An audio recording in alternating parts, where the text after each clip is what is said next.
In Washington, D.C., crime had become epidemic. Gangs fought over drug turf, leaving corpses in their wake. The Metropolitan Police Force was overwhelmed as the homicide rate climbed to over 400 per year. Before officers could stem the tide of violence, they became the targets. A cop killer was on the loose, and police turned to the FBI to stop him.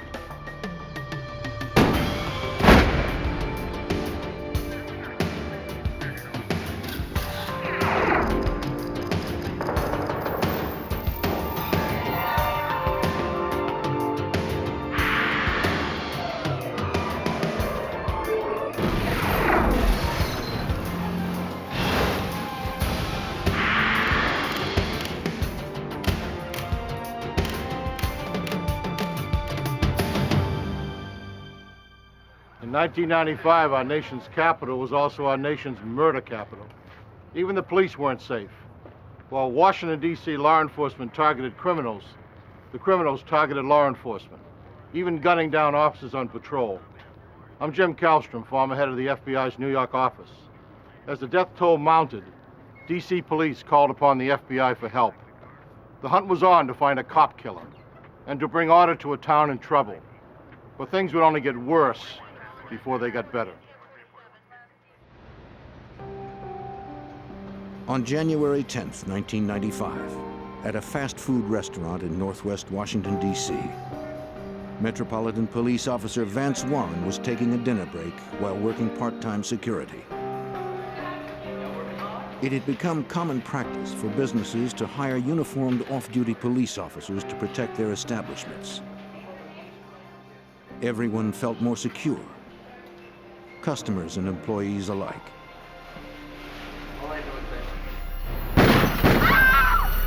No one inside saw the dark figure retreat into the shadows. 2 bullets grazed the back of the officer's neck. He peered out into the darkness looking for the shooter, then radioed for assistance. We have shots fired. He didn't know where the shots came from, or if the gunman was still out there, waiting to strike again. Responding officers raced to the scene, but the gunman was nowhere in sight.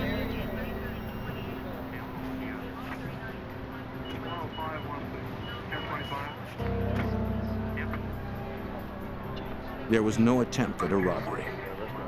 It appeared the shooter's sole purpose was to kill the officer.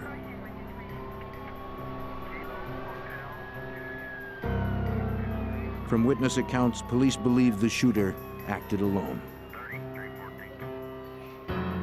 The forensic team recovered 2 .32 caliber slugs from inside the restaurant. No shell casings were found at the scene.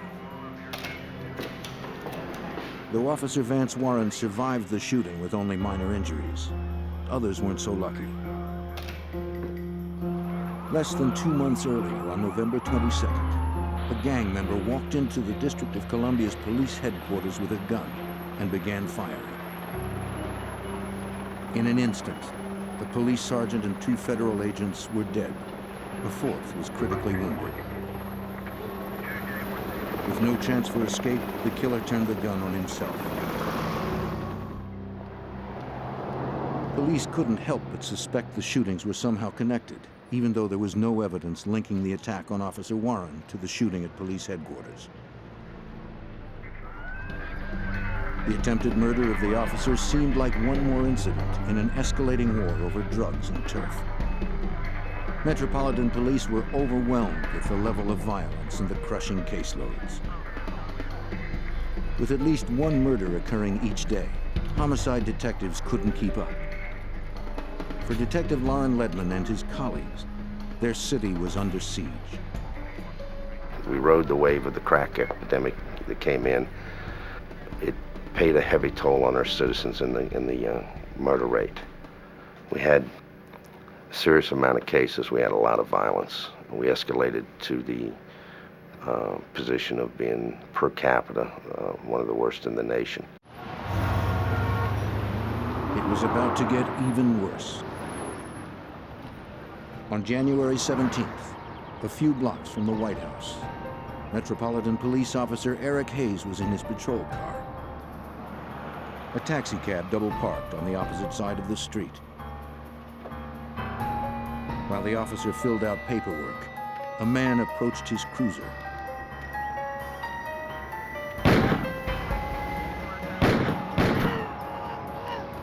He shot the patrolman 4 times at close range. Wounded in his chest, legs, and abdomen, Officer Hayes struggled out of his vehicle. The cab driver witnessed the shooting. He reported it to his dispatcher. Look, just unsuspecting, running down the alleyway. As the shooter bolted, the cab driver circled around the block. Making his getaway, the gunman stripped off his mask and jacket in an attempt to change his appearance. When the cabbie turned the corner onto the next block, he saw the shooter emerge and alerted his dispatcher that the shooter hailed him. Not realizing the cabbie had witnessed the shooting and followed him, the assailant got in. The driver discreetly turned off his radio, and the dispatcher notified police. Keep straight, man, keep straight.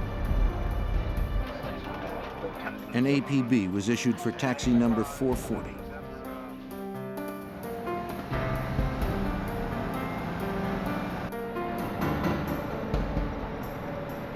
The driver tried to remain calm, hoping police would find his car.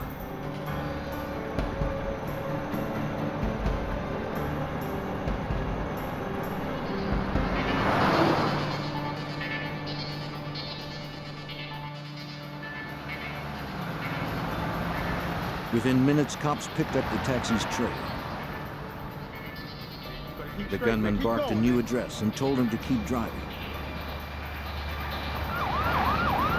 In an instant, the driver slammed on the brakes. The assailant discarded his gun and ran.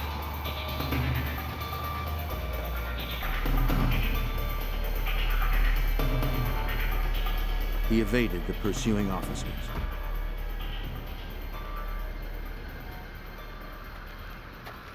Police retrieved the weapon, which held 6 used shell casings, and called for backup to search the area.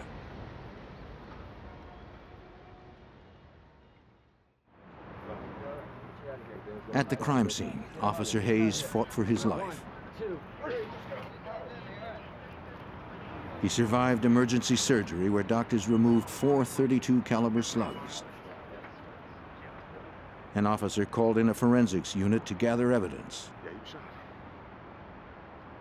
They scoured the crime scene. Before gathering any physical material, they photographed the entire area. In the alley, they found the clothing discarded by the assailant, including a black ski mask. They hoped clues revealed in the lab could lead to the shooter's identity. Fearing another blindside attack, the police chief ordered all officers to patrol with a partner and called in the FBI for assistance. Special Agent Jay Abbott was assigned the case. But what had happened up to that point led us to believe that, my God, we may be dealing with some sort of gang in D.C. that's just decided to take it upon themselves to declare war on the police and just start trying to kill police. Metropolitan Police fought back with forensics. They sent all physical evidence gathered from the crime scenes to the FBI laboratory, one of the foremost forensics labs in the world. Clothing recovered from the most recent shooting was forwarded to the Hair and Fiber Unit. This unit works 2,500 cases a year from around the country.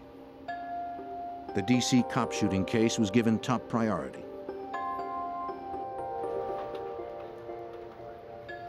After the clothes were scraped over a clean sheet of white paper, the surface was inspected carefully for artifacts. An examiner discovered a single head hair from the ski mask. When a suspect emerged, a sample of his hair would be compared to the one found. A match would be vital in a successful prosecution.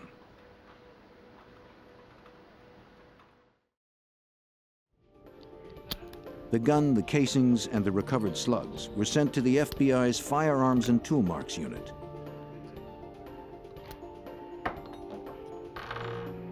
Agents needed to determine if the .32 caliber revolver left by the assailant was the weapon used to shoot the officers.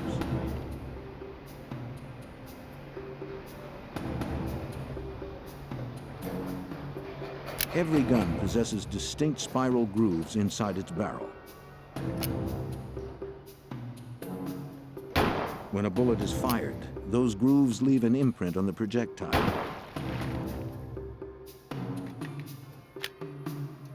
The grooves from a fresh bullet would be compared to the grooves on the recovered slugs to see if they corresponded.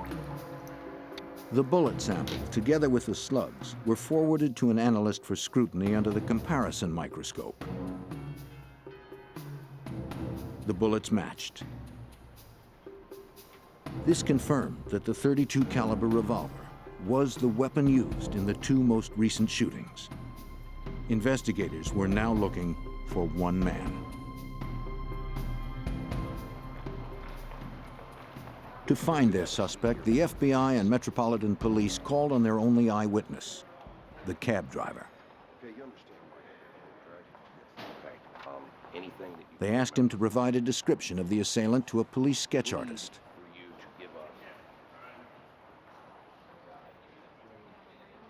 The cabbie described an African-American man with a medium complexion and square jaw. The most distinguishing feature he remembered was that the gunman wore braces on his teeth.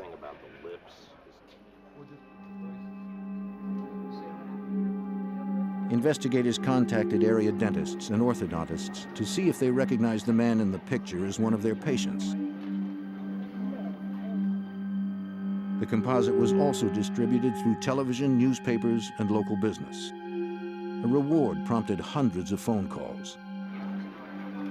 Special Agent Jerry Bammel helped work the leads.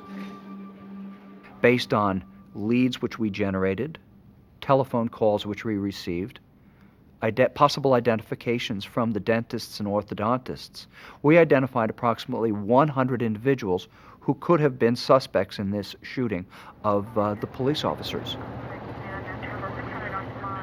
Investigators worked around the clock to narrow the field of suspects. We were working 7 days a week on this case because it had a certain urgency to it, given the fact that a subject was stalking police officers and attempting to kill them. Over several months, suspects were interviewed and eliminated one by one. Agents and detectives made no arrests. Thousands of investigative man-hours had led nowhere.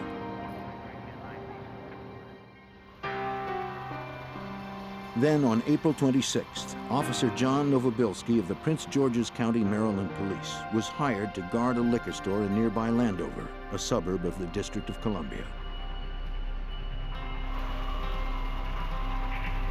A masked gunman approached and fired at close range.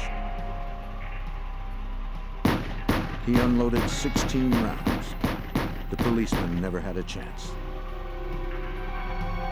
Then he took the downed officer's 9mm pistol. From a nearby corner, a witness heard the shooting and called for help. But it would come too late. Officer Novobilski died instantly. Maryland police secured the area and interviewed the witness. There was no apparent motive, no warning, and the victim was a cop. The pattern seemed to match the two shootings in Washington. There was tremendous similarities between the killing of Sergeant John Novobilski and the wounding of our two police officers here in Washington, D.C., in that an individual walked up to a seated police officer and without provocation opened fire and shot the officer. 5 months had passed since the first officer was shot. Agents were no closer to finding their suspect, and now he was wanted for murder. Washington police and FBI agents scoured the streets looking for the assailant who had wounded 2 of their colleagues. As they continued to hunt, Maryland police made an arrest for the murder of their officer. There was no evidence linking the Maryland suspect to the 2 attacks on D.C. police. Special Agent Jay Abbott believed the D.C. attacker was still at large and could strike again at any moment. But we felt this person was probably going to try to kill another police officer somewhere in Washington, D.C. or in the vicinity. And it gave us real pause for concern that we weren't able to follow up any viable leads during that time. On May 18, 1995, while investigators continued their search in Washington, a young Maryland woman arrived at a Prince George's County precinct.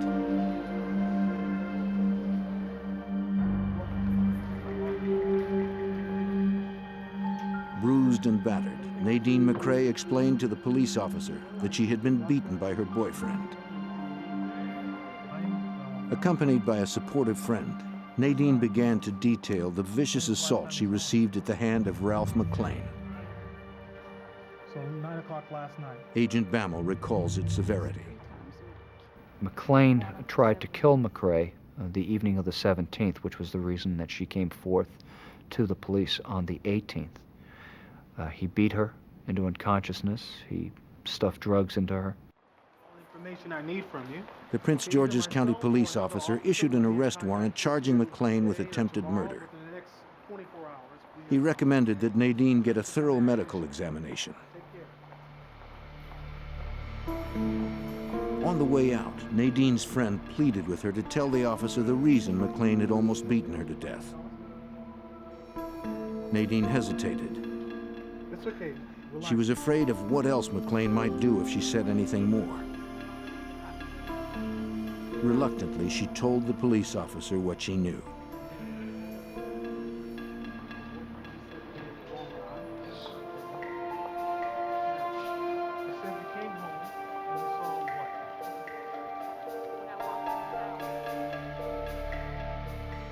The night the sketch of the suspect appeared on the television news 3 months before, she was surprised to see McClain prying the braces off his teeth.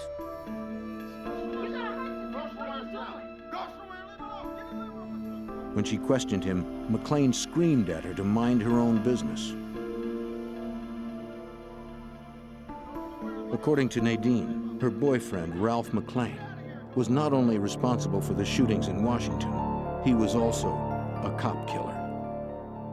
Her boyfriend had advised her that they had the wrong person for the shooting that occurred in Landover, Maryland with Officer Novobilski.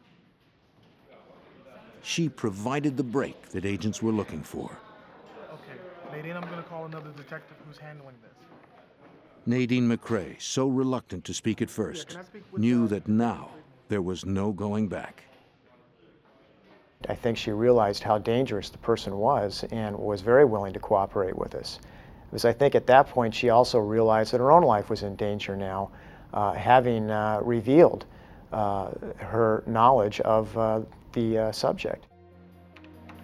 Agents entered Ralph McClain's name into the NCIC, the National Crime Information Center, to find out if their suspect had any prior convictions. For Agent Bammel, the database revealed that McClain was no stranger to crime. He had a long history of criminal activity here in Washington, D.C., totaling over 20 arrests. Those arrests were for some petty crimes, shoplifting, but they did escalate to assault on police officer, drug distribution type charges also. Investigators secured a search warrant for McClain's apartment.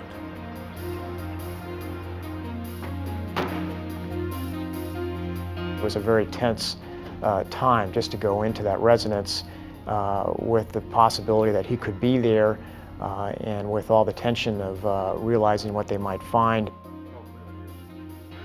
McClain wasn't home. Investigators began searching the apartment.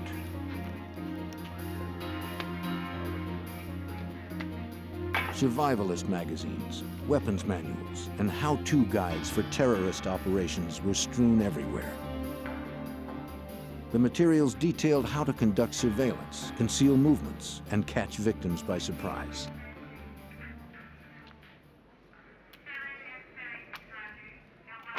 Detective. In the living room, the forensic team uncovered a black ski mask similar to the one found at the second shooting. Yeah, that fits the description too. They also discovered 9mm cartridges, the same type used in the assault that killed the Maryland officer. In a cabinet, they found more ammunition, this time for a .32 caliber weapon. That's very important to us because the shooter of Sergeant Eric Hayes and Officer Vance Warren used a .32 caliber revolver in that shooting. Also, a manual for a MAC-11 assault weapon was found, and additionally, lots of writings of anti-police type hatred were found within the residence. Forensics examiners searched for strands of hair to compare to the one found previously. The team took samples from hairbrushes, bed sheets, even the drain in the bathroom sink. Be real careful. Don't get it on you. It's got hair all in it. If hairs from McLean's apartment matched the hair recovered from the crime scene, agents would have forensic evidence against the fugitive. There's more in here. Let me get the rest of this out.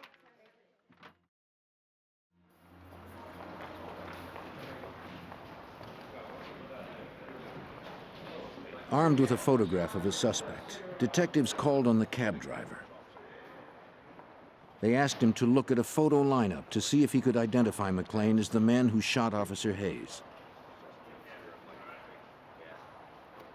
Metropolitan Police Detective Lauren Ledman was there for the lineup. The cab driver had always told us that if you ever, show me a picture of the guy, I will recognize him. You hear that, right? But I mean, he said it with a lot of passion. Investigators handed photos to the witness one at a time. He studied each carefully.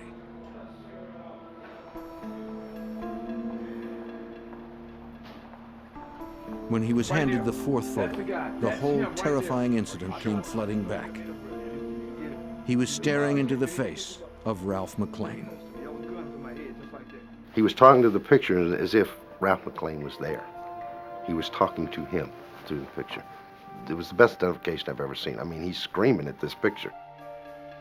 Investigators now had two witnesses who pointed to Ralph McLean as the cop killer. Science would be the third witness.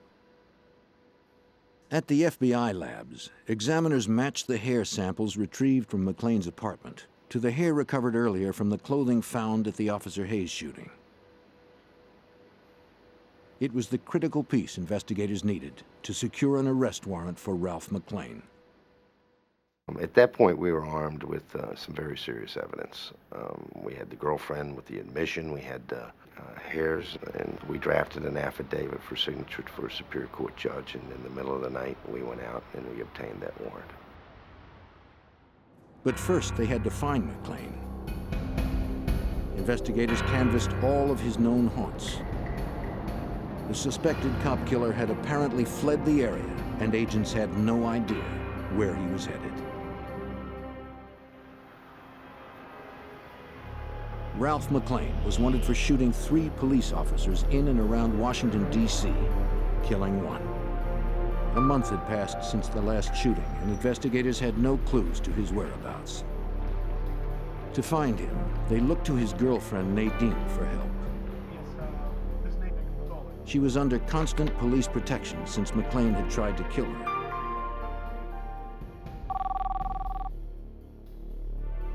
Nadine spoke with McLean through his cell phone. He was not aware that investigators were listening. You want to meet?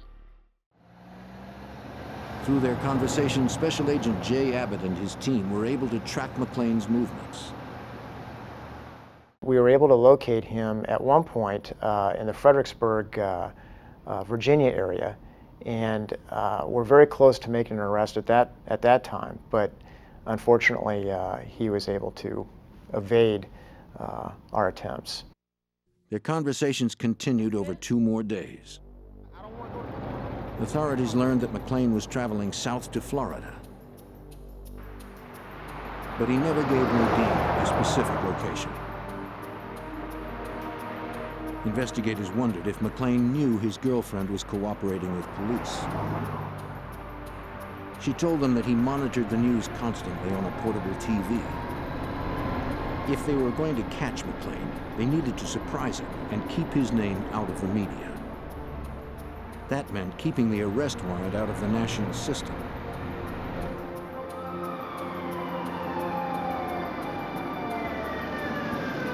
In South Carolina, that decision would work against them when a highway patrolman pulled him over for a moving violation.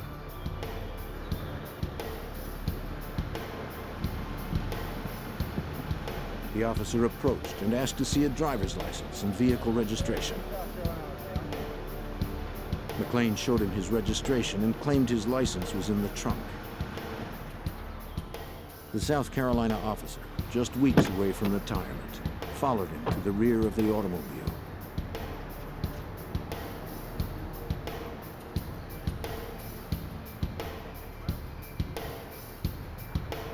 McLean rifled through his belongings and pulled out his license. The officer told McLean to return to his vehicle while he called in to see if he had any outstanding moving violations.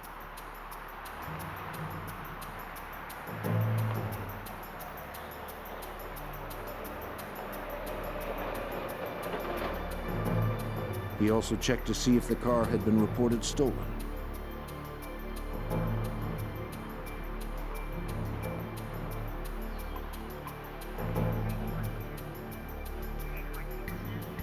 Records indicated that it was legally registered to Ralph McLean.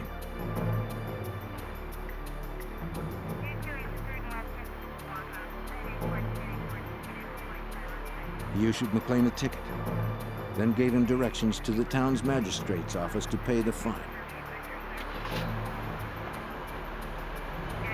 The officer survived the incident, but authorities had missed an opportunity to capture the cop killer. Back in Washington, Detective Lauren Ledman looked for a way to lure him back to the area. We were faced with somebody that was mentally unstable, that was out actively shooting police officers. We were kind of at his mercy because he was calling the shots. And the key was we needed to get him nailed down in a location where we could surround him. Investigators once again depended on Nadine's help.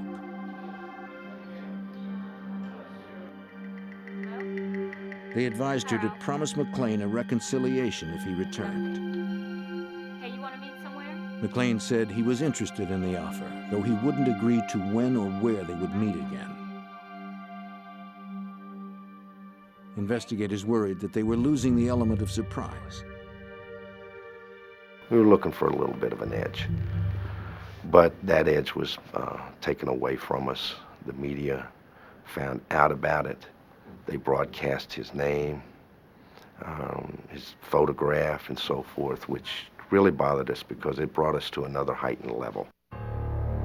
They hoped McLean hadn't seen the broadcast. On Memorial Day weekend, McLean called Nadine. He was ready to meet with her. As instructed by the FBI, Nadine suggested meeting at a large shopping mall in Northern Virginia, a place where agents could maintain surveillance without being noticed. What I'll do is I'll call you when I get to the mall. I'll pay you. McLean agreed to the location. All right. Talk to you later. The information was relayed to agents in Washington. Special Agent Al Buckley, in charge of the arrest plan, was notified. He called the FBI SWAT team that had been on standby for several days. When I heard the information that Mr. McLean was heading back to the Virginia or Washington, D.C. area, I felt that Mr. McLean was coming up to do two things, either to kill Nadine and possibly kill an additional police officer. Agents and D.C. officers arrived at the mall in Tysons Corner, Virginia. Their first task was to set up a perimeter. They had to be certain that once McLean arrived, he would not slip through. Collectively, the team had decades of experience. This should have been a routine operation. I've been involved in several arrest situations where meetings are held before the arrests, and a lot of times there's a lot of joking around just to relieve the tension. I'd have to say that that night was a little bit different. It was quiet, and that's probably the first time in my FBI career that I could just cut the silence with a knife. The team finalized plans and waited for word that McLean arrived. At the Prince George's County Police Station, where Nadine kept in contact with McLean, the dispatcher relayed information to agents in the field.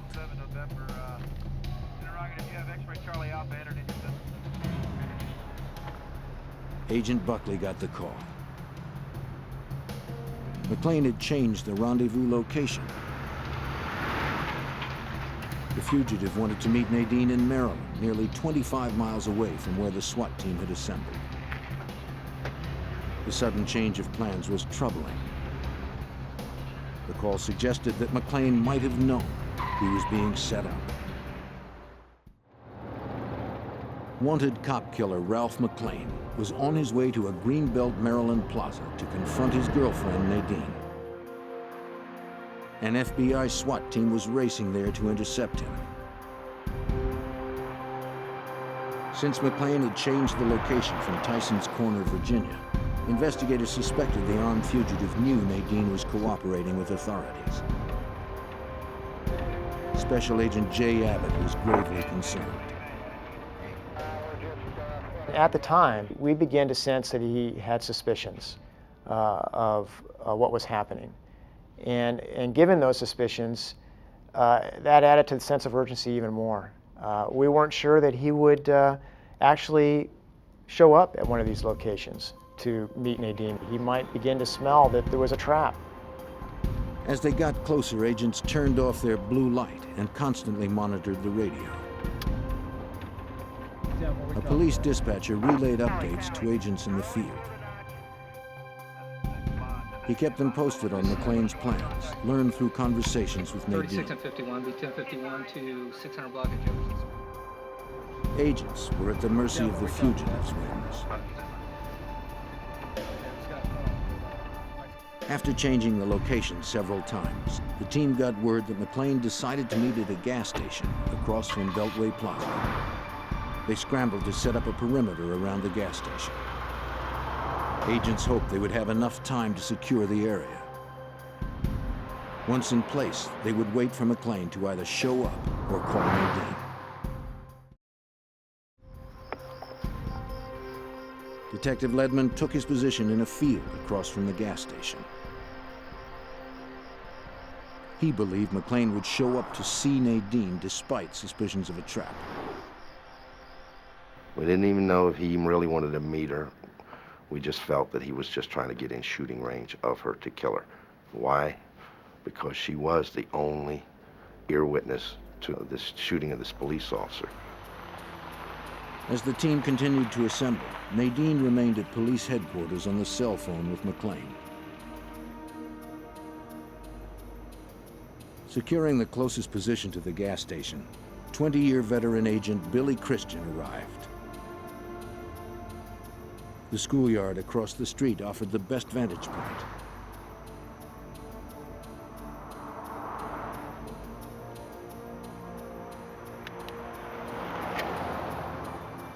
If McLean appeared, Agent Christian would be the first to see him.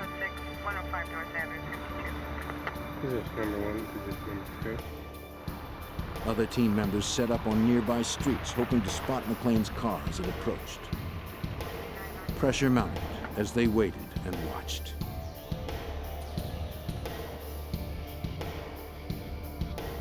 It was very tense. Al Buckley and I were sitting in a vehicle together just a couple hundred yards away, trying to direct the activity of a number of people. And it was very tense. I remember saying to him when we were in the car, I just hope that we can get him without anybody getting hurt. Finally, the team was notified that the suspect had called Nadine. He complained that he didn't see her at the gas station.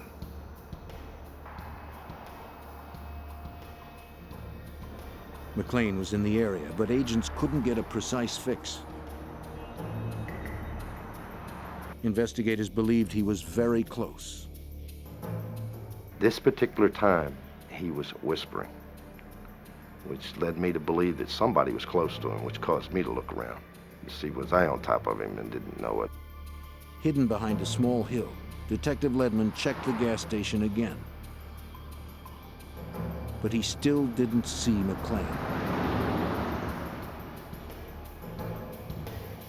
Scanning to his right, the detective could see Christian's car. From his position, Christian also surveyed the area, but he too saw no trace of the fugitive.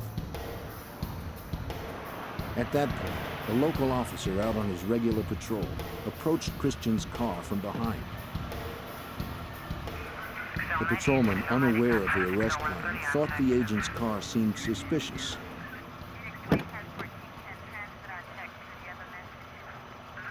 Bill Christian, to his credit, realized and recognized the danger that the officer was in and exited his vehicle, walked to the vehicle, and showed him his credentials. That action probably identified Bill Christian to Ralph McLean as a law enforcement person. The officer turned off his lights and pulled away from the scene.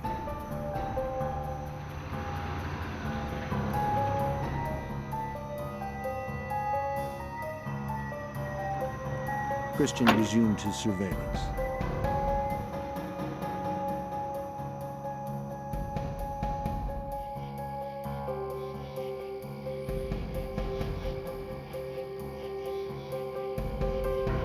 While investigators watched for McLean, he was watching them.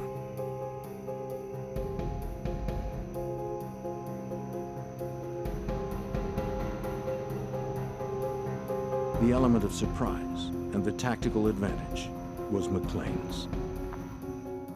Well camouflaged in dark clothes, he surveyed the car where Agent Christian sat waiting and watching.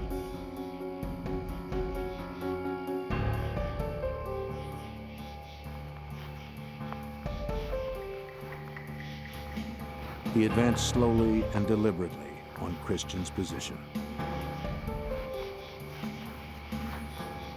Agents knew he was out there, somewhere. Anxieties ran high since McLean's calls to Nadine had stopped. The cop killer continued to advance. With Christian's gaze fixed on the gas station, McLean stalked the agent.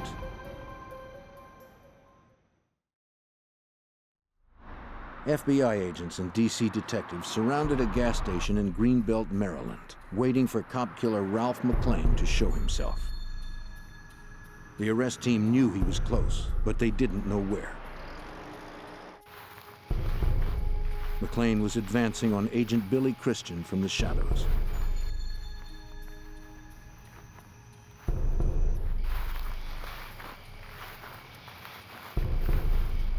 Christian heard something, turned to look, but saw nothing.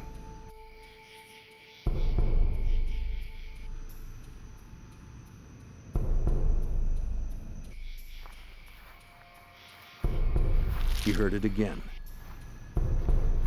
glanced around, but no one was there. McLean's low profile hid him below the agent's line of sight.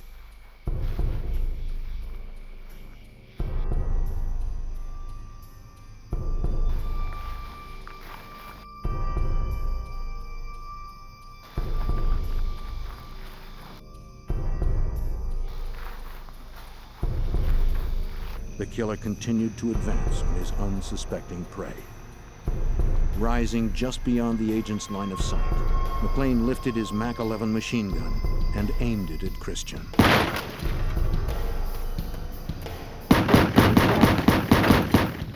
Muzzle bursts ripped through the night air.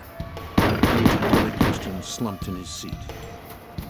Detective Ledman spotted McLean sprinting into the woods and called for backup.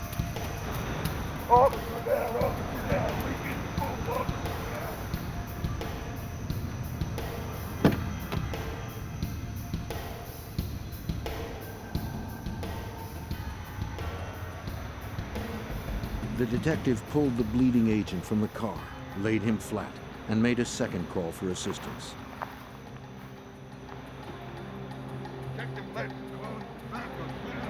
Agents Jay Abbott and Al Buckley were among the first to respond. We heard a call come over the radio of shots fired, and that the subject is running. When we pulled up on Billy Christian's car, we realized that Billy had been shot. The window had been blown out. Detective Ledman tried to help the fallen agent before rescue units arrived. He had been hit on the blind side to his left at a 45-degree angle. He had been hit several times, and he was dead. The cop killer had claimed another life.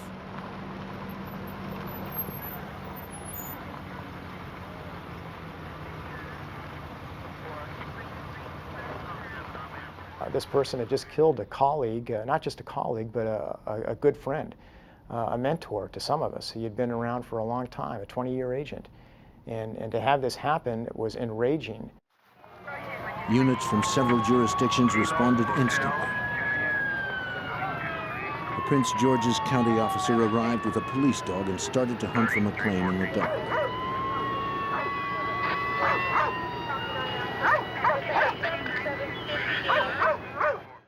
I remember him running up to Billy's car. I remember him looking at Billy and sniffing at the door area, and then turning around and trying to make a beeline back toward the school.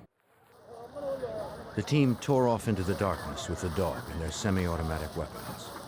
They didn't know if they were walking into another trap. We started into the wooded area. I had my flashlight out, and I remember just clicking on my flashlight on and off, because at that point I was afraid that if I kept the beam on, Mr. McLean would be able to focus in on either one of us. The darkness worked in McLean's favor. We went into the woods in an attempt to at least try to locate which way he went or where he went. And it was probably an error in judgment to do that when I look at it in retrospect, but that's how high the emotions were at the time. The team pressed on, but McLean had enough of a lead to plan a deception. As he ran away from the scene after just shooting Bill Christian, he had the wherewithal to call 911 and report that he saw a man with a gun leaving the area in a vehicle. This was an obvious attempt to try to throw those of us who were in pursuit in another direction, to try to aid in his escape. Tracing the call, agents knew he was still in the area, but they didn't know exactly where. It appeared the fugitive cop killer had evaded authorities once again. He ran through the parking lot of the nearby plaza. The team was infuriated by the senseless murder of Billy Christian. They steeled themselves to continue the pursuit. Agents and local investigators alike vowed to stop the cop killer before he killed again. Anger was probably the biggest feeling that I had that night. Frustration. I was frustrated that we're all not going home tonight. Billy has to stay here.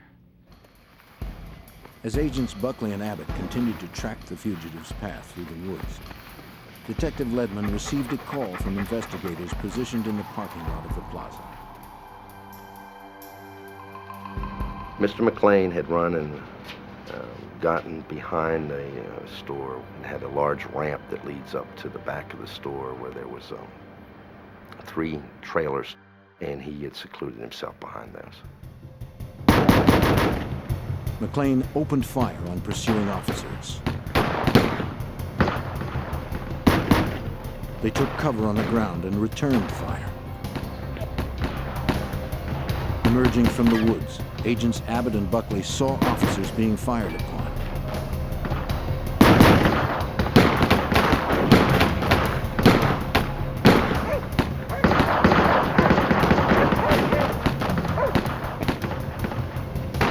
They pulled their guns and joined in the fight. McLean was dug in and well armed. Officers were pinned down.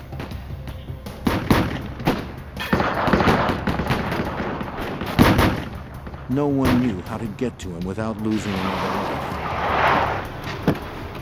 FBI SWAT team member Jerry Bammel arrived on the scene. He aimed at the fugitive, but didn't have a clear shot. He saw an opportunity to flank McClain and maneuvered to his right.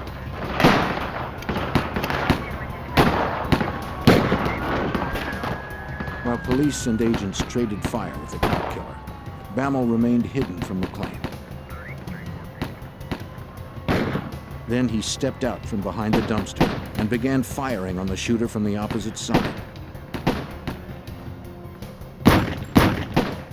From his position, Bammel noticed that McClain had a possible escape route. The loading dock ended with a railing and then a 10-foot drop wall. And I realized that McClain could conceivably get over that wall and flee into the lower parking area where there were no agents or officers at the time. Bammel blocked McClain's exit with gunfire. Now McClain was receiving fire from two different positions.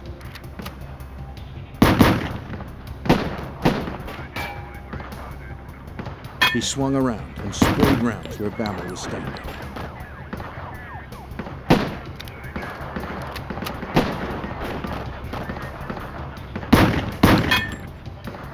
The agent returned fire.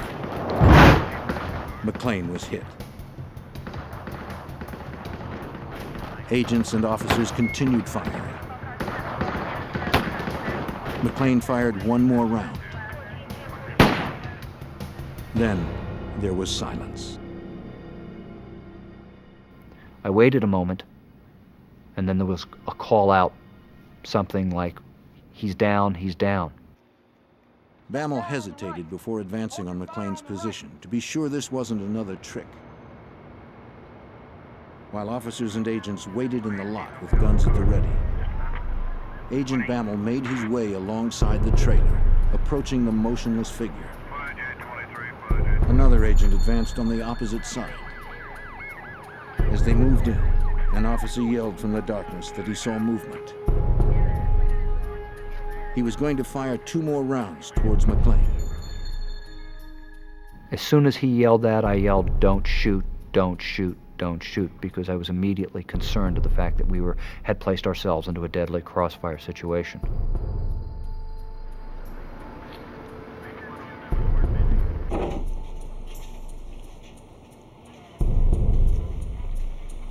It was over. McClain had shot himself with a 9mm pistol, the same weapon he had taken from Officer Novobilski, who he murdered a month earlier. The cop killer was dead, but the price was steep. This person, the subject, had one goal in mind, in my opinion, and that was to kill police officers. And why, I will never know, but it was apparent to me that that was what he had decided to do for whatever reason at some point in his life. Agent Billy Christian was close to retirement when he was gunned down. He had worked with Agent Bammel over the span of his long career. Billy had been a 20-year agent with the FBI. Billy was an expert marksman, a firearms instructor, one of the first members of the FBI's hostage rescue team, the full-time Special Weapons and Tactics team, and he was also a member of the Washington Field SWAT team. The names of Agent William Christian and Officer John Novobilski were added to the Law Enforcement Memorial, commemorating those who have fallen in the line of duty. My desk here at the FBI overlooks the National Law Enforcement Officers Memorial, and not a day goes by that I don't think of my friends. Their sacrifice remains vivid and is recalled each Memorial Day. There is a feeling when you lose a brother or sister, agent and officer, that a part of you is lost, and they will never be forgotten. A serial killer was on the loose in western New York. He chose his victims for the color of their skin. The community was gripped by fear, not knowing when or where he would strike next. The only evidence he left behind was spent shell casings. To focus their search, local authorities called on an FBI profiler for help. They needed to stop his murderous rampage before the killer ended another life.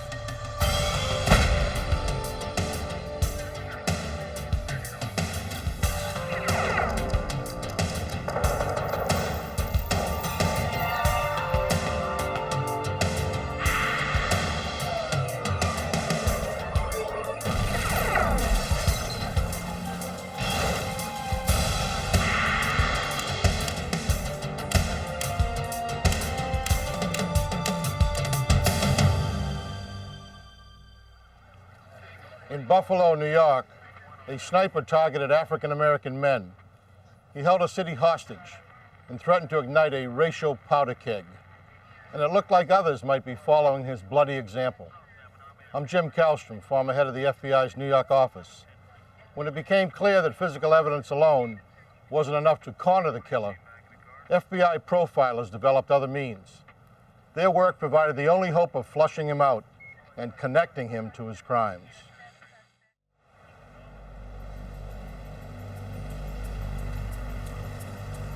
On September 22, 1980, in Buffalo, New York, Larry Robinson drove up to a supermarket with Glenn Dunn.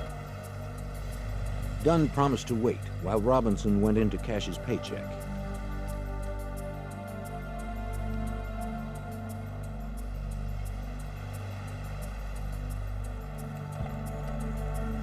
While he waited, Dunn decided to step out of the car for a cigarette.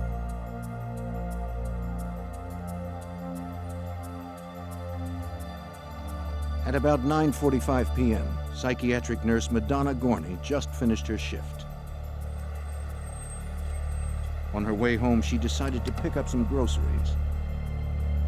Not far from where she parked, Gorney spotted Dunn fidgeting in the shadows. She was alone and felt unsafe. There had been robberies in the area, and Gorney did not want to be another victim.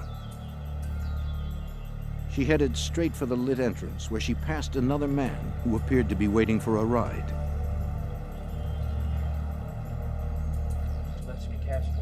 Gorney felt safer once inside.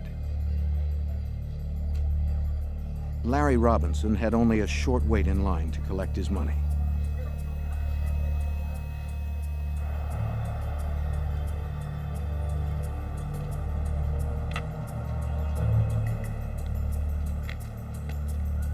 Looking for his ride, he noticed Dunn's car parked at the end of the building.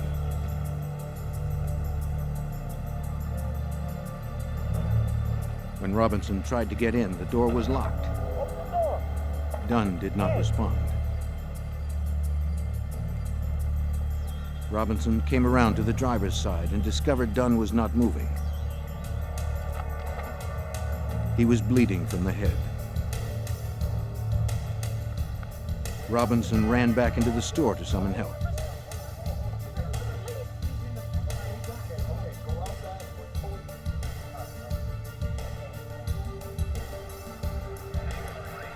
When Madonna Gorney left the store, she noticed commotion at the end of the building and asked if she could be of any help. The security guard replied that it wasn't necessary. The situation was under control.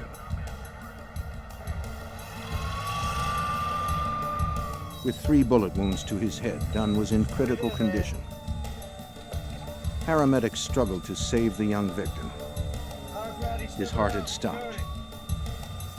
Efforts to revive him were futile. He was pronounced dead on arrival. When police informed Dunn's family, they discovered he was only 14 years old. A forensics team searched for clues to the killer's identity. Fingerprints lifted from the car belonged to Dunn and Robinson. The blood was confirmed as Dunn's. The only trace left by the assailant was spent bullet casings.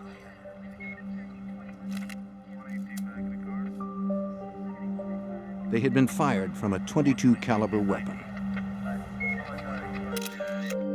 A check of the car's license plates revealed it had been stolen the night before from a local dealer. Police questioned Robinson. He told them that he only knew Dunn casually from the neighborhood and did not know the car had been stolen. Robinson said he'd been walking to the supermarket earlier in the evening when Dunn drove up and offered a ride. Friends and family would later confirm that he and Dunn barely knew each other. I'm here at the top supermarket. The crime was already making news. As the story broke, Madonna Gorney returned home from the supermarket, still troubled by the incident. But they did confirm that he is a 14-year-old local resident. This guy that was sitting there. Gorney was upset to learn that a young boy had been killed in the parking lot. She decided to call police the next morning to see if she could be of any help. Buffalo homicide detective John Regan initially thought the slaying might be a result of a car theft ring. Exploring where the stolen car had come from and the people that may have been responsible for it, it became apparent that this was not the focal point of the investigation. To develop leads, police canvassed nearby residents, hoping someone may have witnessed the shooting. A uniformed officer found a witness willing to cooperate and called a detective to question her. Barbara Wozniak lived next door to the supermarket.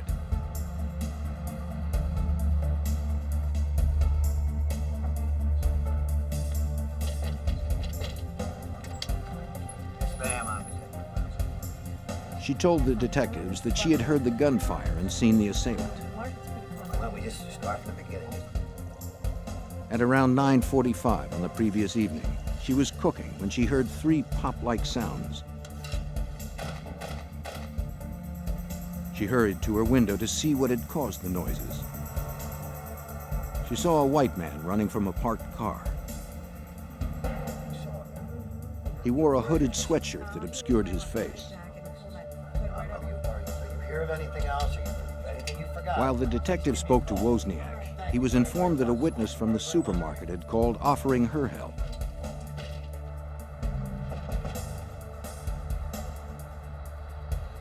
It was psychiatric nurse Madonna Gorney. The real reason I called was because a 14-year-old kid had been killed in that car the night before, and all I could think of at the time was, I'm a mother. If somebody killed my kid, I would really want to know who it was. Gorney recounted what she had seen that night at the supermarket, hoping it would be of some help. When I pulled in, I noticed a man standing under the lamppost near the edge of the parking lot. When I got out of the car, I purposely walked farther away from him, with the idea that, yeah, I was alone, it was dark. If he was standing there, he was probably up to no good, and I didn't want to be part of it. Anxious, Gorney looked for other people who might be of assistance if she were to become a victim of crime. My first reaction was, wow, there is somebody else out here.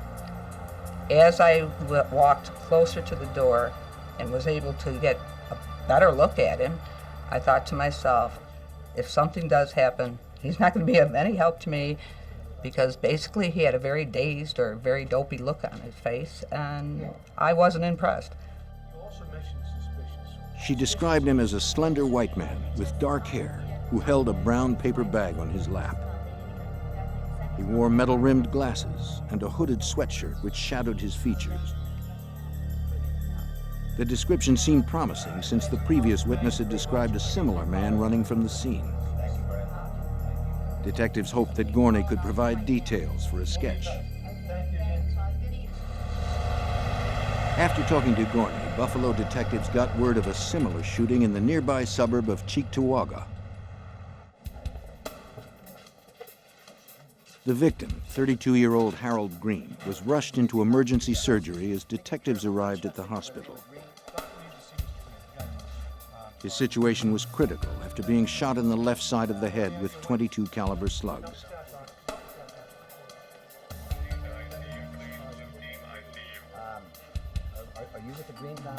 Detectives found his wife in the waiting room and asked what she knew of the shooting. Her husband had stopped at a fast food restaurant.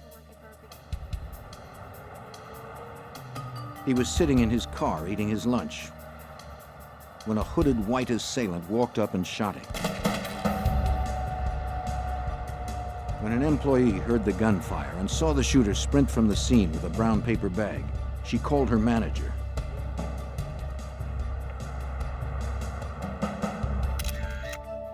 The method of this attack resembled the one from the night before.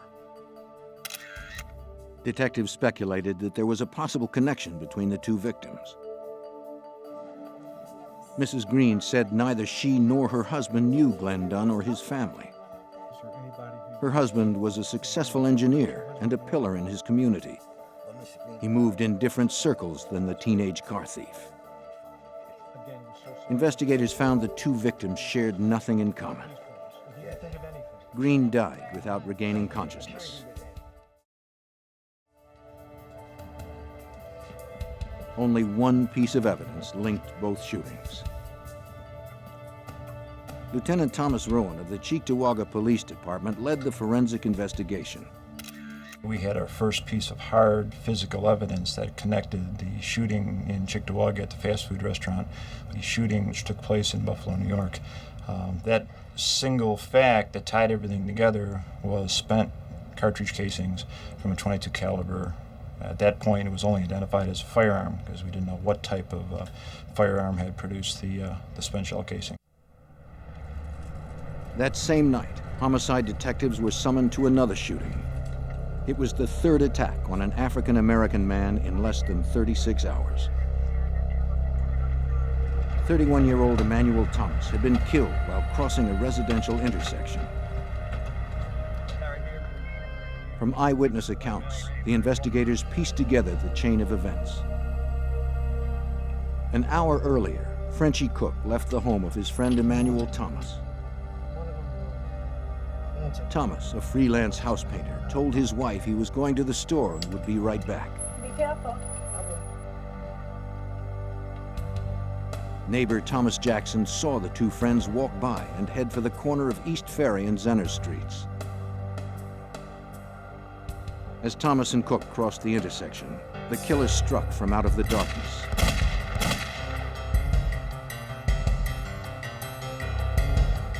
With a gun concealed in a paper bag, he shot Thomas several times in the left side of the head.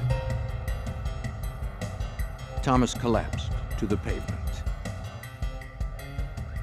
Frenchie Cook was in shock. He never saw the assailant approach. He did not know anyone that would want Emmanuel Thomas dead. A teenage witness who saw the shooting from across the street described the suspect as a hooded white male, around 5'8" or 5'9". The forensic team retrieved .22 caliber shells resembling those found from the previous shootings. They were sent to the lab for comparison. Detectives had little else to go on. In this particular case, we had two common denominators. We had black men and we had a .22 caliber weapon that was used to kill them. Other than that, there were no connections between the victims, either collectively or even singly, and no connection with a shooter. Startled investigators came to the realization that Buffalo had a serial killer on the loose. Police had no leads and only one apparent motive. Assistant District Attorney John DeFranks was called in to monitor the case. We uncovered no evidence that there was a robbery motive. We uncovered no evidence that this was a situation involving bad blood between the attacker and the victim. What we had was an assassin randomly shooting people on the basis of race. With the identity of the racist assassin unknown, the press dubbed him the .22 caliber killer. He was already on the prowl for his next victim. The .22 caliber killer was preying on African American men in Buffalo, New York, killing 3 in 36 hours and leaving little evidence behind. Emmanuel Thomas had been the killer's latest victim. Gunned down crossing the street in front of his home. Medical examiners performed an autopsy. They found powder burns near the entry wounds. This meant that the muzzle of the murder weapon was placed close to his temple. From the pattern and severity of the burns, examiners believed they were caused by a sawed-off rifle. They removed 2 mangled .22 caliber slugs from his head and sent them to the ballistics lab for analysis. As investigators searched for answers, community fear turned into anger. Erie County District Attorney Ed Cosgrove was in charge of coordinating the hunt. The black community demanded action by the police. And of course, because of the nature of the attacks and because of the psychotic nature of the person ultimately responsible, it wasn't going to be an easy task. The next day, on September 24th, Joseph McCoy walked down a residential street in Niagara Falls, 20 miles north of Buffalo.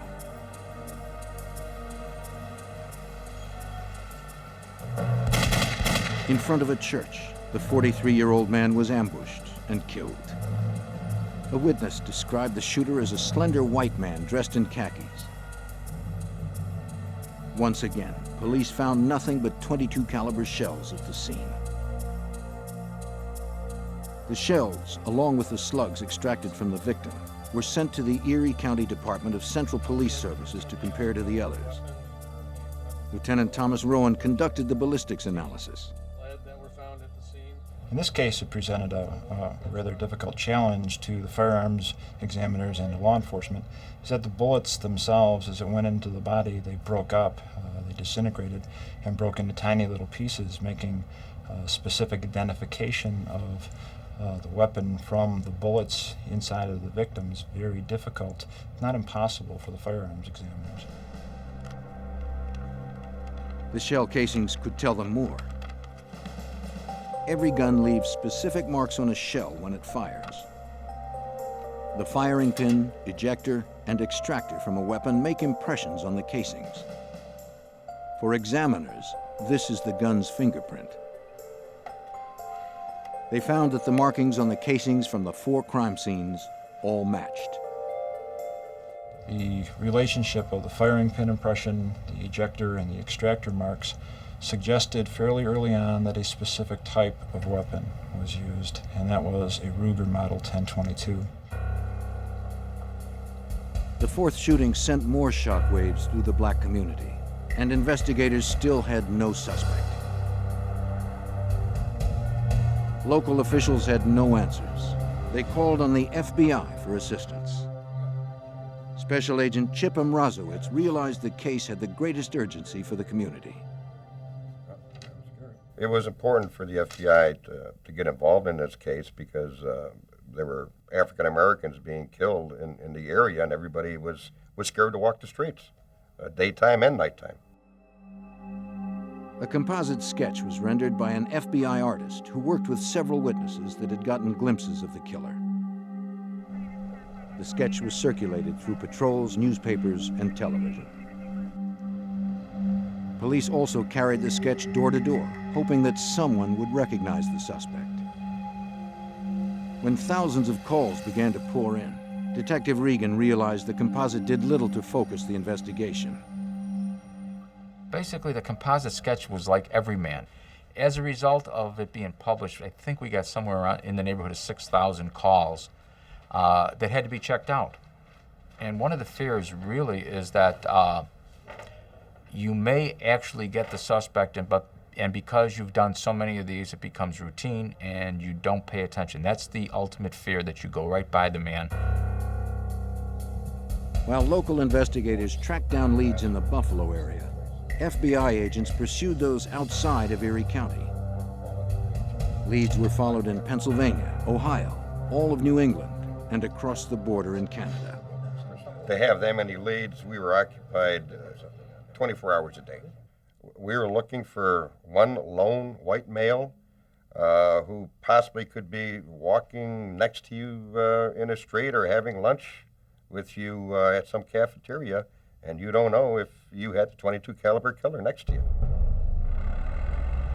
On October 8, 1980, workers on a construction site in the Buffalo suburb of Amherst came across an abandoned taxi on the service road of the New York Thruway. When no one returned to move it, they contacted the state police.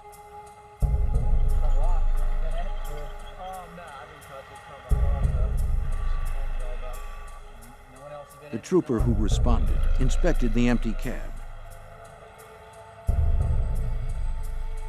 He found a wallet under the front seat that held a driver's license but no money. It belonged to 71-year-old Parler W. Edwards, an African-American cab driver. The keys were missing, and Edwards was nowhere in sight.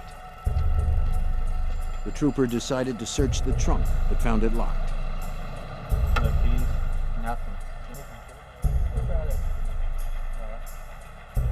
Using a crowbar, he forced it open. He found the missing driver. Parler Edwards was literally bludgeoned to death in a parking lot in the town of Cheektowaga. We found pieces of his skull, parts of his mouth, teeth that had been knocked out, a great deal of blood. Before throwing Edwards' body into the trunk, the killer had also cut open the driver's chest and removed his heart. It wasn't clear that the Edwards slaying was connected to the others, since a .22 caliber rifle was not used. The fact that he was a black male certainly raised suspicion in the minds of the investigators. Said, could the killer have now progressed to mutilation of the body in this case? No one knew for sure. Perhaps it was an isolated incident perpetrated by a copycat killer. Manpower dedicated to the murders swelled to 150 personnel from various agencies. The hotline rang 24 hours a day. No calls led to a suspect. With community pressure mounting, the frustration grew for Special Agent Richard Faireye. In this case, we had several crimes occurring. We had no evidence to indicate who that person was responsible. And for an investigator, it was extremely difficult for us to accept the fact that we could not find anything that could identify this person positively. Early on October 9th, a water worker was driving towards a dock area in the town of Tonawanda, just a few miles from Buffalo.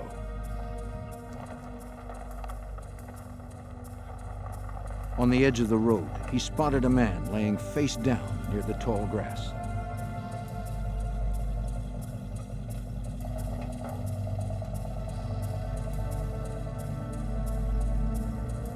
The worker approached and saw that the man wasn't breathing.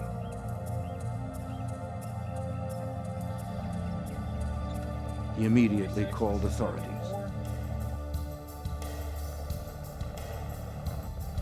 They arrived within minutes.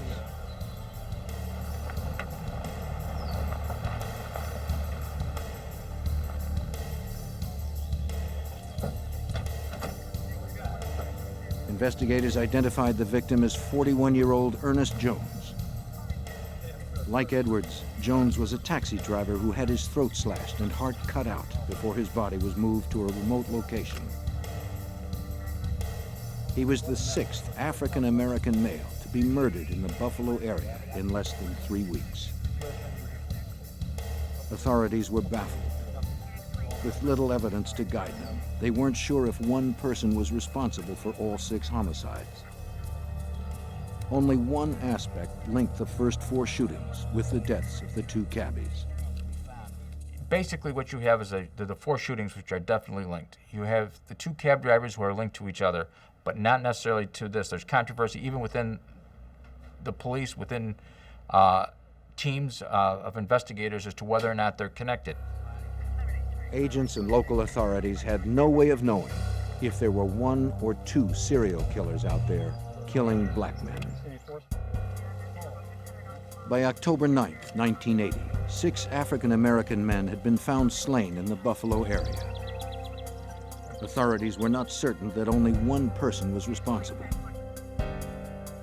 In just 3 weeks, the serial killings had split the local community along racial lines. District Attorney Edward Cosgrove led the investigation.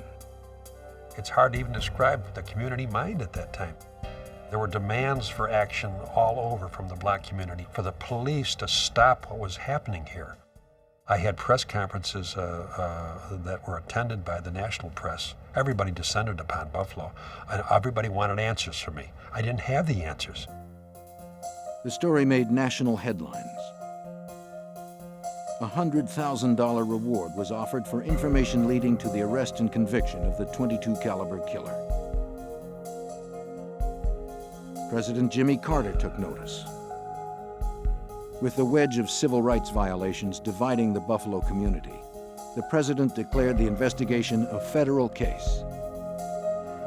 Local lawmen now had the full resources of the FBI at their disposal. As federal agents began sifting through the collected information, another incident rocked upstate New York. On the night of October 10th, Colin Cole slept in Buffalo General Hospital. Cole was an inmate from a local jail recuperating from a drug overdose. Just as visiting hours were coming to a close, a man walked down the hall of the 7th floor looking for Cole's room.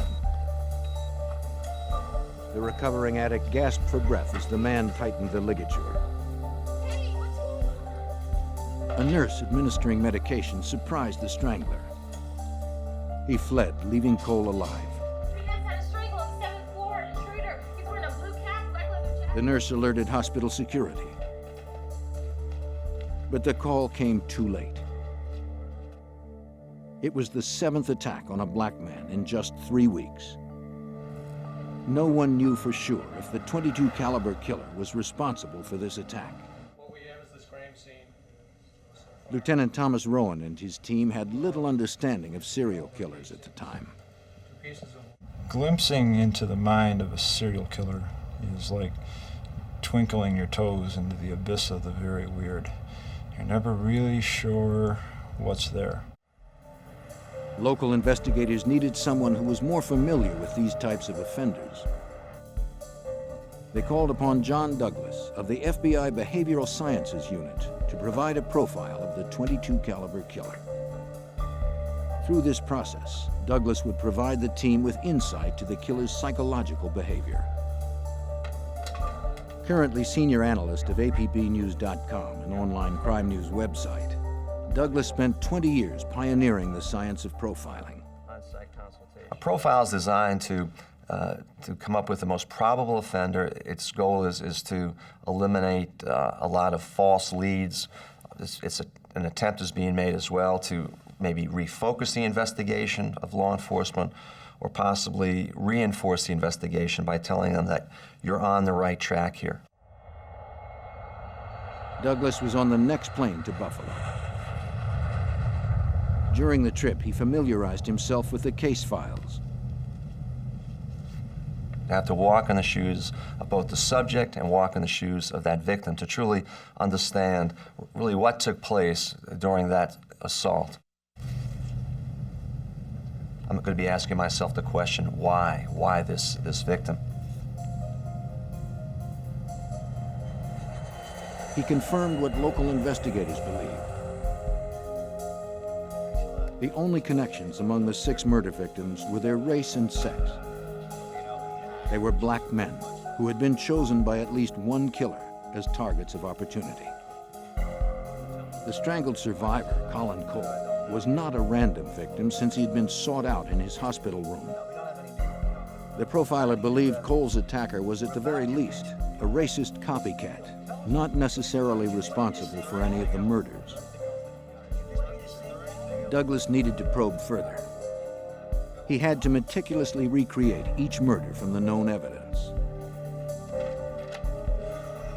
Reviewing all 6 attacks, the profiler looked for behavioral characteristics that could be ascribed to just one offender. When you look at serial killers, you look at patterns as well as signature. Signature is something that the offender does. It's kind of repetitive behavior, but behavior that the subject has to do. It's more of a ritual. Douglas found the behavior from each of the 4 shootings to be similar. The .22 caliber killer had surprised random victims, fired quickly from close range, then bolted, leaving his prey before they were dead.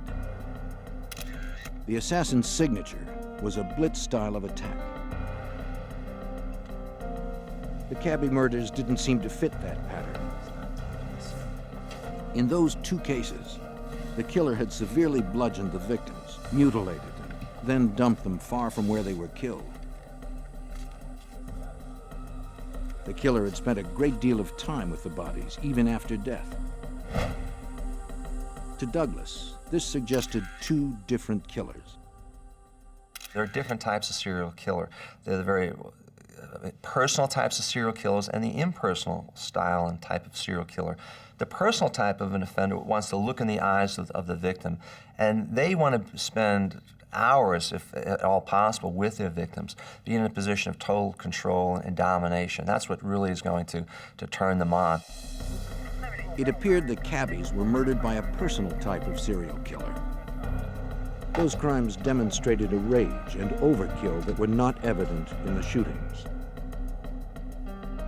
Douglas believed that the psychopathology of the .22 caliber killer left a seemingly different behavioral thumbprint. In the assassination style of serial killer are somewhere in an age group between 25 to 28 is when they first begin to surface. And how they could be described as really even more of an asocial type of personality, not so much antisocial, but asocial, keeping to themselves. They generally become obsessed with weapons. They may be found with having multiple weapons as well. The person would probably, if he was in the military, I said that he'd have difficulty in any branch of the service and would probably, at some point, would even receive a discharge.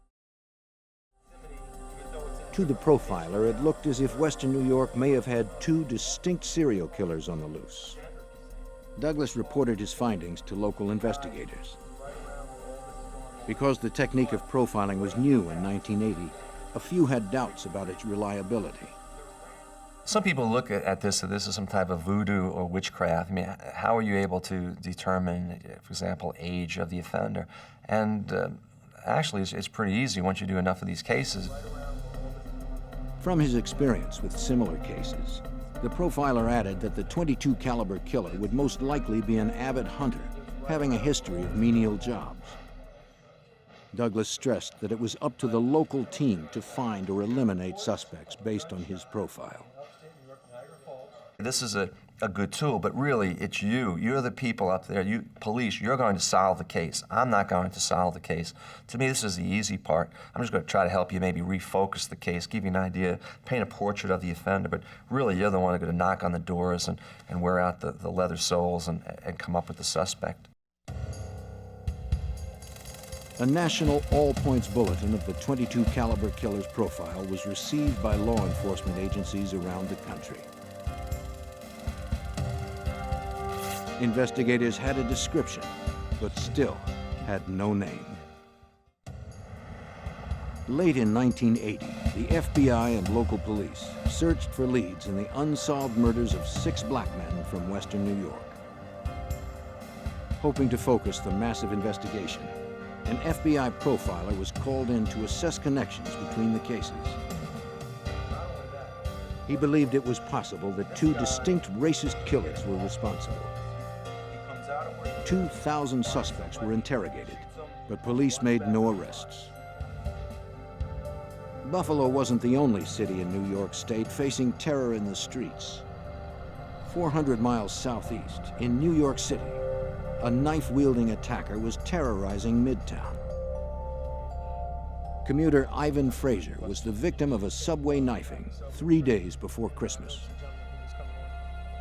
Blocking the attack with his arm, he survived and reported the assault to the NYPD. At 1:25 in the afternoon, Ivan Frazier noticed another rider talking with an attractive woman. To Frazier, it appeared the man was trying to pick her up. The woman seemed annoyed and got up to exit at the next stop. Frazier returned to his article.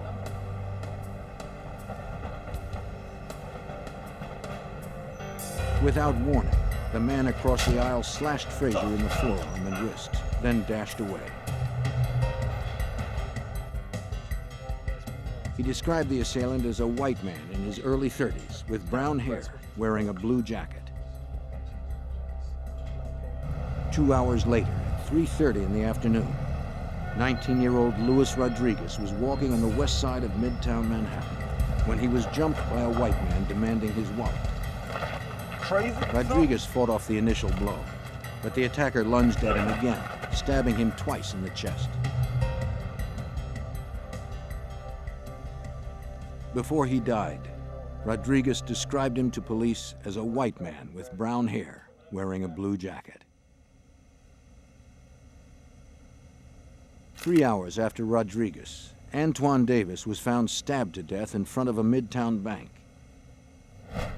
By 10:35 p.m., Richard Renner died in front of a hotel on 49th Street. He was also stabbed. By 11 p.m., the killer was back on the subway looking for another victim. He spotted Carl Ramsey. In the dim light, no one noticed the knife. Bleeding severely, Ramsey crawled out of the subway. By midnight, he was dead. In less than 24 hours, 4 black men were dead. The New York City press dubbed the killer the Midtown Slasher. The rash of attacks on black men in Manhattan had many similarities to the profile of the .22 caliber killer. New York City investigators called on John Douglas to provide a profile of the slasher. Because I did an independent analysis, and when I started to paint a portrait of that person, my goodness, it was just like the Buffalo, New York case as well. We have a subject here approaching his victim's blitz style of attack. There was one major difference. The Midtown Slasher used a knife. The .22 caliber killer used a rifle. Now, we don't have the 22 weapon, but maybe the reason for that is we don't have the 22 weapon because now we're dealing in areas that are very highly populated. If you have a 22 weapon, the sound of this would draw attention to himself. Douglas determined that the signature behavior was identical. With a gun or a knife, the assailant attacked in the same way. By late December, District Attorney Cosgrove realized something else that bolstered the profiler's conclusion. During that period of time, there had not been any assaults here in the city of Buffalo. It was quiet with respect to the activity of this .22 caliber assailant. By the early weeks of 1981, the killer seemed to have disappeared. In January of 1981, the FBI and local investigators searched for the .22 caliber killer, wanted for the murders of at least 8 black men in New York City and Buffalo. Following months of investigation, Buffalo detective John Regan and his team were unable to come up with the name of a viable suspect. The case is in limbo and everybody is frustrated. They don't know where to go. We don't have a name. We have no idea. Then out of the blue, there's a call made to the Buffalo Police Department homicide. An officer from the Army's Criminal Investigative Division in Fort Benning, Georgia, made the call. Interested in coming down and seeing what we have. The Army was holding a 25-year-old Private Joseph Christopher on charges of assaulting a fellow soldier. On January 13th, 1981, Private Christopher attempted to stab an African-American enlistee. While he was in custody, Christopher tried to castrate himself with a razor. When Captain Dorothy Anderson began administering medical aid to the prisoner, he began muttering that he'd killed black men in the New York and Buffalo area. He didn't know the exact number of his victims. It was just something he had to do. Troubled by his story, Anderson reported it to the Army's Criminal Investigative Division. She told the CID officer of Christopher's ramblings. The CID officer remembered receiving an APB on the New York killings. He called the Buffalo Police Homicide Division as instructed by the teletype. For District Attorney Cosgrove, this explained why the killings had stopped in New York State.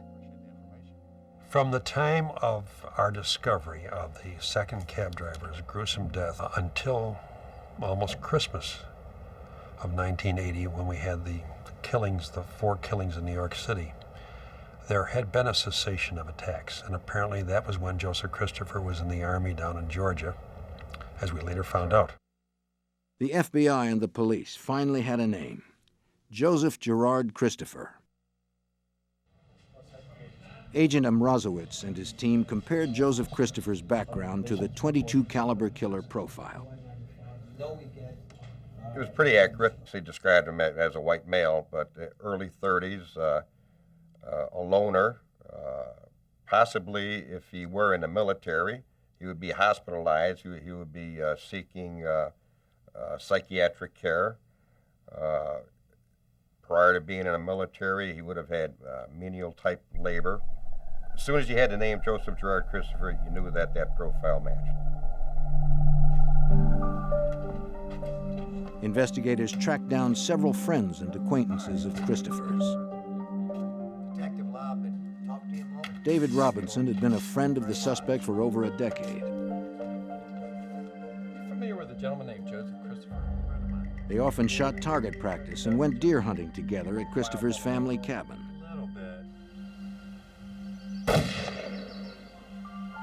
He also told investigators that Christopher had a gun collection that his father had left him when he died.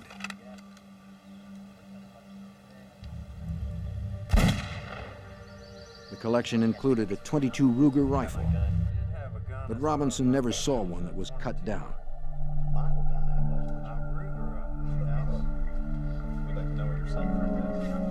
Investigators secured a search warrant for Christopher's last known residence. They arrived at his mother's house in Buffalo, New York on April 22nd, 1981.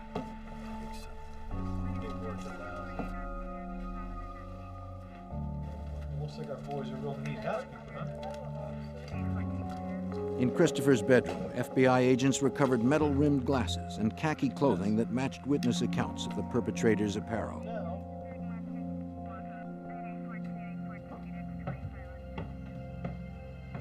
The FBI profile drawn up by John Douglas predicted the .22 caliber killer would be fascinated by guns and the military.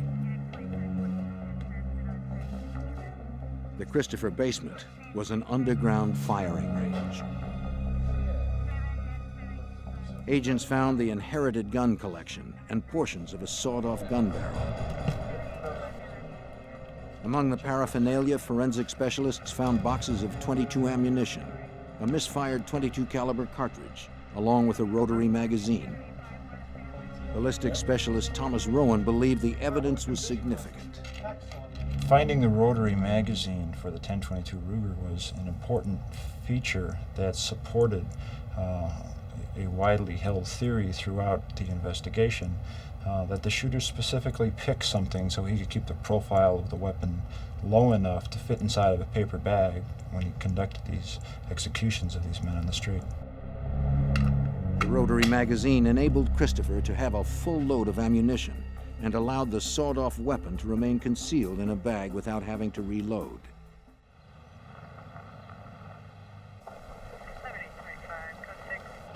A second warrant allowed investigators to search the family cabin in Ellington, New York.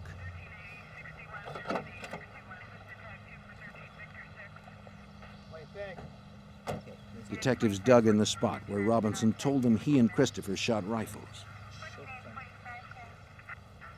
The excavation yielded 2 shells, marred with a unique firing pin mark. The same marking was on the shells collected at the crime scenes.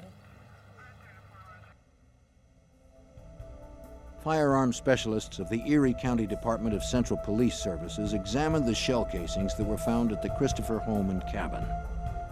They compared them to the casings found at the first 4 crime scenes. They concluded that the shells were all fired from the same gun. With this match, Assistant District Attorney John DeFranks was able to get an indictment from a grand jury. The casings spoke for themselves. Put the casing under the microscope, you had your evidence. It couldn't be altered or tainted. Joseph Christopher was extradited from Georgia and returned to Buffalo, New York to stand trial. Officers fitted Christopher with a ski mask to prevent witnesses from identifying him through the media. We put a mask on him for purposes of preventing potential witnesses from observing his face on the television and then basing their identification on that rather than upon their own recollection. Okay. All right, thank you, Ms. Gorney, for coming down. One of those key witnesses was Madonna Gorney. She had seen the .22 caliber killer the first night he struck in the parking lot of the supermarket. On May 5th, 1981, she confronted Joseph Christopher in a lineup. It was a little scary. I was concerned with the possibility of being actually anyone in the lineup being able to see us who were there to identify someone in the lineup. Gorney was protected by the bright lights that shone in the eyes of the subjects. She was able to identify Christopher in 2 different lineups. Agents and local police felt certain that they had the .22 caliber killer. Questions of Christopher's mental competency delayed the trial. In December 1981, a judge pronounced Joseph Christopher mentally incompetent to stand trial. He was committed to the Mid-Hudson State Psychiatric Center where he received treatment. On February 17, 1982, Christopher was deemed fit for prosecution. The trial began on April 6, 1982. The community watched every step the prosecution took. The media reported this entire case on a day-to-day basis, sometimes on a minute-by-minute basis. It was good for the community because they wanted answers, they wanted information. And it was good for us because it began to convince the community that we had the right individual and that their fears could be somewhat allayed.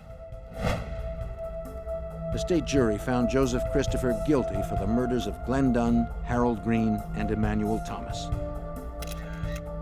He was sentenced to 60 years to life imprisonment. Prosecutors never tried him for the Manhattan knifings. One question still remained. Was Christopher also the taxicab slasher? Though the FBI profile excluded Christopher as the suspect, he later revealed details of the cab driver's wounds that only the killer could have known. We wanted to make sure here in Buffalo and Erie County that we satisfied the community's need for professionalism, thoroughness, competence, and all the other things that the community expects of its policemen and prosecutors. And we were able to satisfy that need because we were successful. Through science and good detective work, Joseph Christopher would never be free to kill again. He spent the rest of his life behind bars until his death, curiously from a rare form of male breast cancer at the age of 37.